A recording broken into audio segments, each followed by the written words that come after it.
Dr. Ayo, what is your take on physicians and therapists providing care through the cultural lenses of their patients?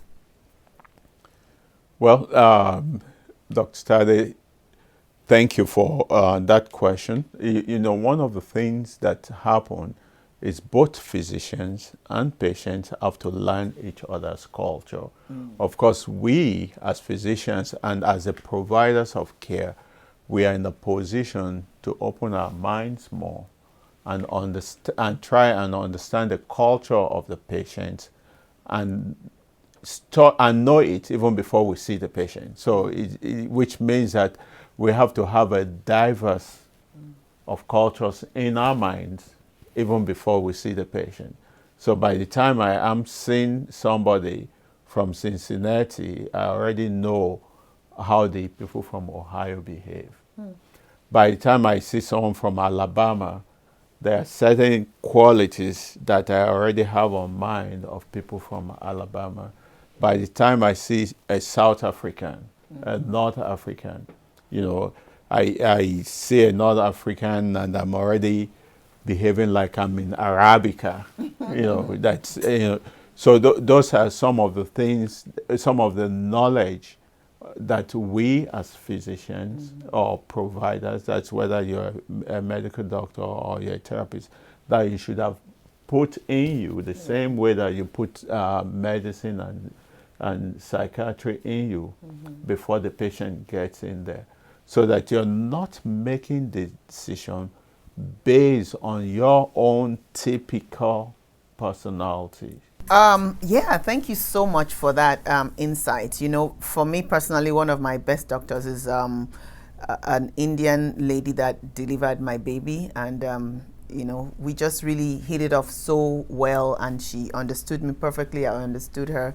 So I get the need for cultural competence on both sides, actually, of the patient knowing the doctor and then also the doctor getting to know the patient. Thank you so much. I would like to stress again that our mental well-being is vital to our overall health. So I would like to, say thank you to our frontliners, our physicians, nurses, therapists, healthcare administrators, and all healthcare personnel. We appreciate each one of you, and on behalf of people everywhere, I thank you all for your bravery and care during these times and always. Please remember your mental well-being is as important as the well-being of those in your care.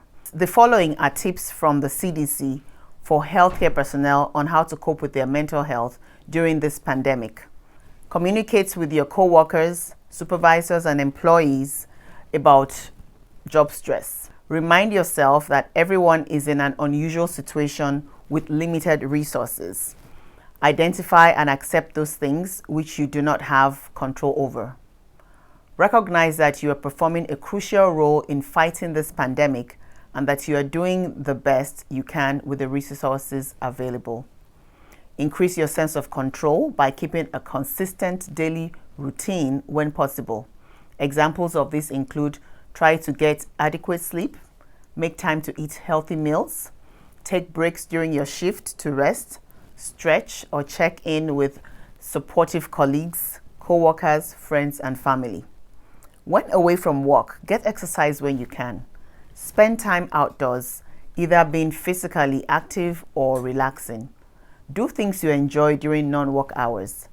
Take breaks from watching, reading, or listening to news stories, including social media.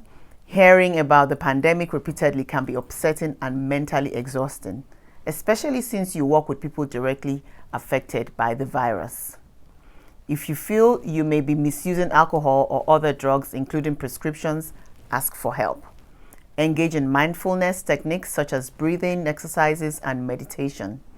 If you're being treated for a mental health condition, continue with your treatment and talk to your provider if you experience new or worsened symptoms. For an in-depth look at these tips, please visit our social media platforms at Dr. Tade Talks, where we have provided a link to the CDC article.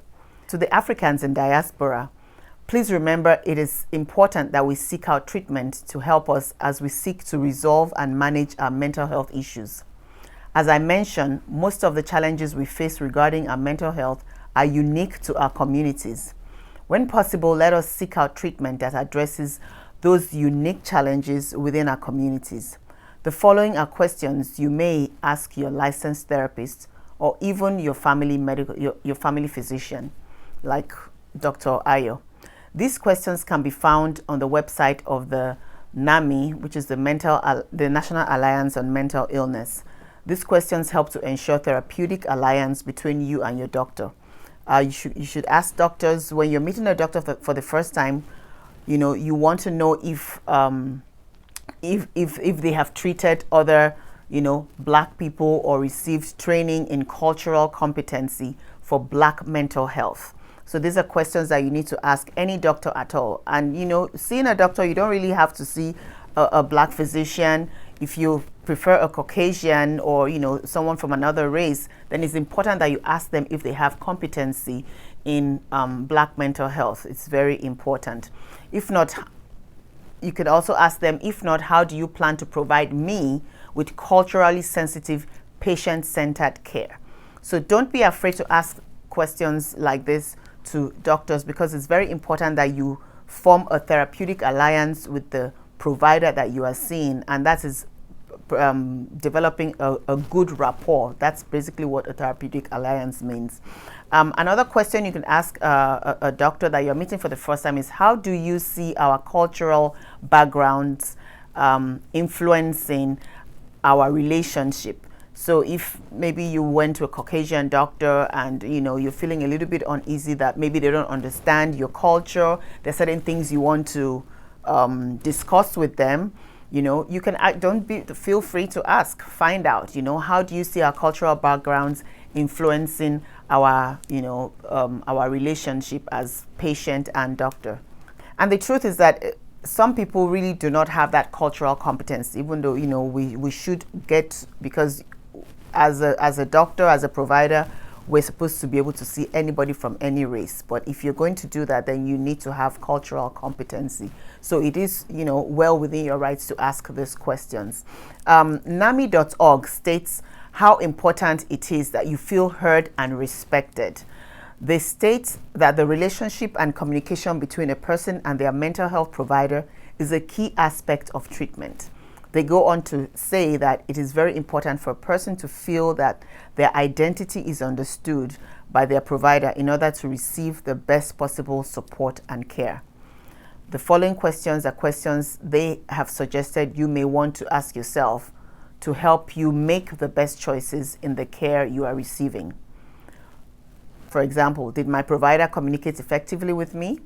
Is my provider willing to integrate my belief, my practice, my identity and cultural background into my treatment plan? Thank you so much, Dr. Ayo. I really appreciate your wealth of knowledge. It's been, I have learned a lot, and I'm sure that our audience also has learned so much. And we hope to have you back again soon to talk to us about some other topic. Can you promise them that you'll come back? Certainly, I will come back. Thank you for having me. Yes, I think we can do some things on mental health and maternal health. I think one of the topics we talked about would be postpartum depression. Okay, yes, so that will be, look out for that topic, guys. We really appreciate your taking time out of your busy schedule. I don't think anybody else knows how busy he is than me. So I know how busy you are, but I really appreciate you. The audience appreciates you. Thanks for the wealth of knowledge. And we hope that you'll come back again and do some more topics for us. Thank you. I'm glad to be here. And of course, yes, I will not only love to be here, I'll be back.